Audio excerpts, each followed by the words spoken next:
கணேசாய நமக. முருகாச்சரணம். பங்குனி உத்திரம் முருகனுக்குரிய வழிபாட்டு நாளாக மாறியதற்கான காரணம் என்ன? பங்குனி உத்திரம் அனைத்து கோயில்களிலும் முக்கிய உற்சவ தினமாக கொண்டாடப்படுகிறது.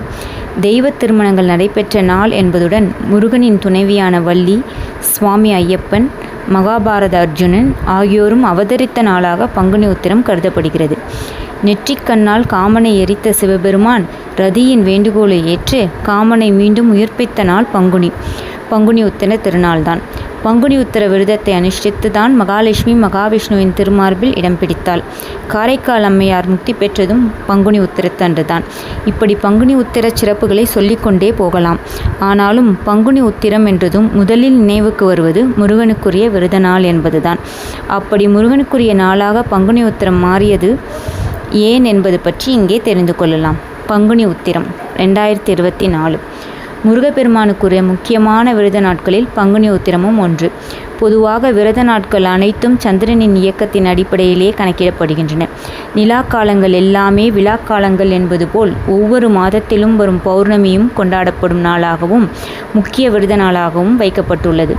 வைகாசி பௌர்ணமி நாளை விசாகம் என்றும், தை மாத பௌர்ணமியை தைப்பூசம் என்றும், பங்குனி மாத பௌர்ணமி பங்குனி உத்திரம் என்றும், சித்ரா பௌர்ணமி என்றும், கார்த்திகை பௌர்ணமி திருவண்ணாமலை தீபம் என்றும், மார்கழி பௌர்ணமி திருவாதுரை என்றும் வைத்து ஒவ்வொரு மாதத்தில் வரும் பௌர்ணமி நாளையும் விரத நாளாக கொண்டாடி வருகிறோம். பங்குனி, தை, வைகாசி உள்ளிட்ட பல மாதங்களில் வரும் பௌர்ணமி முருகனுக்குரிய விரத நாட்களாக கருதப்படுகிறது. திருமண வரம் தரும் விரதம். சிவன், பார்வதி, ராமர், சீதை, ரங்கநாதர், ஆண்டாள், முருகன், தெய்வயானை, மீனாட்சி சுந்தரேஸ்வரர் போன்ற பல தெய்வ திருமணங்கள் நடைபெற்ற நாளாக பங்குனி உத்திரம் கருதப்படுகிறது. இதன் காரணமாகவே பங்குனி உத்திர விரதத்தை திருமண விரதம் என்றும் கல்யாண விரதம் என்றும் சிறப்பித்து சொல்வதுண்டு. தெய்வ திருமணங்கள் பலரும் நடைபெற்ற நாள் என்பதால் இந்த நாளில் விரதம் இருந்து வழிபடும் திருமணமாகாத கன்னி பெண்கள் மற்றும் ஆண்களுக்கு விரைவில் திருமணம் நடைபெறும் என்பது ஐதீகம். முருகனுக்குரிய நாளானது எப்படி? பல தெய்வ திருமணங்கள் நடைபெற்ற நாளாக இருந்தாலும் பங்குனி உத்திரம் என்றாலே முருகப்பெருமானுக்குரிய விரத நாள் என்றே குறிப்பிடப்படுகிறது. முருகன் ஆலயங்களில் கோலாகலமாக பெருவிழா பக்தர்களால் பால்குடம் ஏந்தி காவடி சுமந்தும் கொண்டாடப்படுகிறது. பங்குனி உத்திரம் என்பது அனைத்து தெய்வங்களுக்கும் வழிபட சிறப்புக்குரிய நாளாக இருந்தாலும் இதை முருகனுக்குரிய விரத தினமாகவே குறிப்பிட்ட முக்கிய காரணம் ஒன்று உள்ளது. அசுர சம்ஹாரம். முருகப்பெருமான் தனது தாய் தந்தையரை வணங்கிவிட்டு பங்குனி மாதத்தில்தான் அசுரர்களை அழிப்பதற்காக புறப்பட்டார்.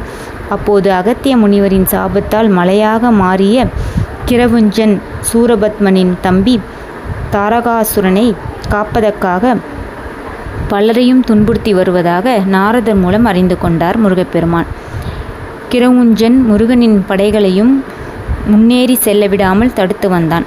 இந்நிலையில் தனது படையில் பாதியை அழைத்து கொண்டு போய் தாரகாசுரனுடன் போரிட்டு அவனை அழிக்குமாறு வீரபாகுவுக்கு கட்டளையிட்டார் முருகப்பெருமான். ஆனால் வீரபாகு உள்ளிட்ட முருகனின் படைகள் கடுமையாக போரிட்டு தாரகாசுரன் பல மாய வேலைகள் செய்து கிரவுஞ்ச மலைக்குள் சென்று ஒளிந்தான். தனது படைகளால் தாரகாசுவை அழிக்க முடியாததை அறிந்து முருகன் தனது வேலை வீசி கிரவுஞ்சி மலையை பல துண்டுகளாக உடைத்து தகர்த்தார். அதற்குள் மறைந்திருந்த தாரகாசுரையும் வதம் செய்தார். மற்றொரு சூரசம்ஹாரம். சூரபத்மனை முருகன் வதம் செய்த நாளை எவ்வாறு சூரசம்ஹாரமாக கொண்டாடுகிறோமோ அதேபோல் தாரகாசுரன் என்ற அசுரனை முருகன் வதம் செய்து அனைவரையும் காப்பாற்றிய தினமே பங்குனி உத்திரமாகும். தாரகாசுரனை வதம் செய்த பிறகு தேவயானையை முருகன் திருமணம் செய்து கொண்டார். இதனாலேயே பங்குனி உத்திர திருநாள் முருகப்பெருமானுக்குரிய நாளாக கொண்டாடப்படுகிறது. இந்த நாளில் முருகனை வணங்கி வழிபட்டால் நமது வாழ்வில் இருக்கும் தீமைகள் அறிந்து முருகனருளால் நன்மைகள் பெருகும் என்பது நம்பிக்கை. கந்தா சரணம், சண்முகா சரணம், முருகா சரணம். நன்றி.